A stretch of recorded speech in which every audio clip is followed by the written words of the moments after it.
Hi SUS welcome back to my channel. ఈరోజు నేను చెప్పబోయే రెసిపీ ఏంటంటే పాలకాయలు ప్లస్ మనువులు అనమాట.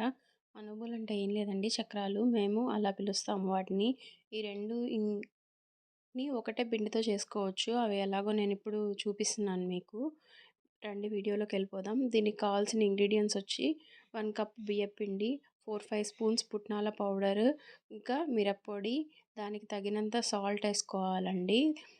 సాల్ట్ వేసుకున్న తర్వాత మనము దీన్ని బాగా గుర్తుపెట్టుకోండి.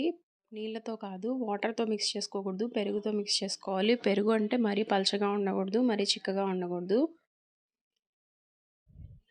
ఇన్ కేస్ చిక్కగా గినుకుంటే కొంచెం వాటర్ మిక్స్ చేసుకొని నేను చూపించిన కన్సిస్టెన్సీలో కలుపుకోండి.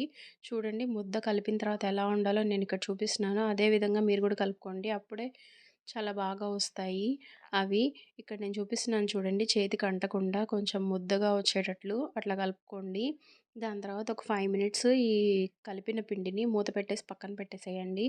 5 మినిట్స్ తర్వాత అది తీసి ఒకసారి చేత్తో మళ్ళీ కలుపుకొని చిన్న బాల్స్ లాగా చేసుకోండి. నేను చూపిస్తున్నాను కదా, అలాగా గట్టి గట్టిగా ఒత్తి అట్లా చేయకుండా నీట్‌గా రౌండ్‌గా అలా చేసుకోండి. వన్ బై వన్ అట్లనే చేసుకొని ఈ పిండిని మొత్తం అట్లనే బాల్స్‌గా చేసుకోండి. అవి ఎలా ఉండాలంటే పగుళ్ళు లేకుండా నీట్‌గా గుండ్రంగా చేసుకోండి బాల్స్. అప్పుడే మనకి అవి నూనెలో ఏగేటప్పుడు పగిలిపోకుండా ఉంటాయి. పెరుగుతో కలిపినయి కాబట్టి బావుంటాయి. అన్నీ ఈ ఈ పిండి హాఫ్ పిండి నేను పాలకాయలు చేస్తున్నాను.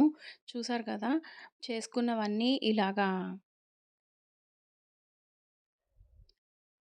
తర్వాత అవి బాగా హీట్ ఎక్కిన ఆయిల్‌లో వేసేసేయాలి. వేసేటప్పుడు ముద్దగా ఉన్నా గానీ మనకేం ప్రాబ్లమ్ లేదండి.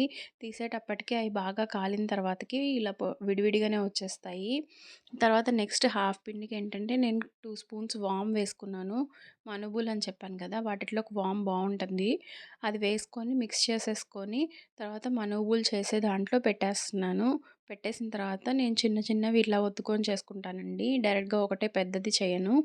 మీరు బాగా గుర్తుపెట్టుకోవాల్సింది ఏంటంటే ఇక్కడ బబుల్స్ అన్నీ పోయేదాకా కాలనివ్వండి. అప్పుడే లోపల కూడా ఉడుకుతాయి అవి. తర్వాత ఏంటంటే మీరు ఇవి హైలో కాదు, లోలో కాదు, సిమ్‌లో పెట్టుకొని చేసుకోండి. అప్పుడే లోపల కూడా బాగా కాలి పిండి పిండిగా లేకుండా బాగా వస్తాయి. బాగా ఎర్రగా కాలిన తర్వాత తీసేయండి. చూసారు కదండీ, ఈ 2 వంటలు ఒకటే పిండితో చేసుకున్నాను నేను.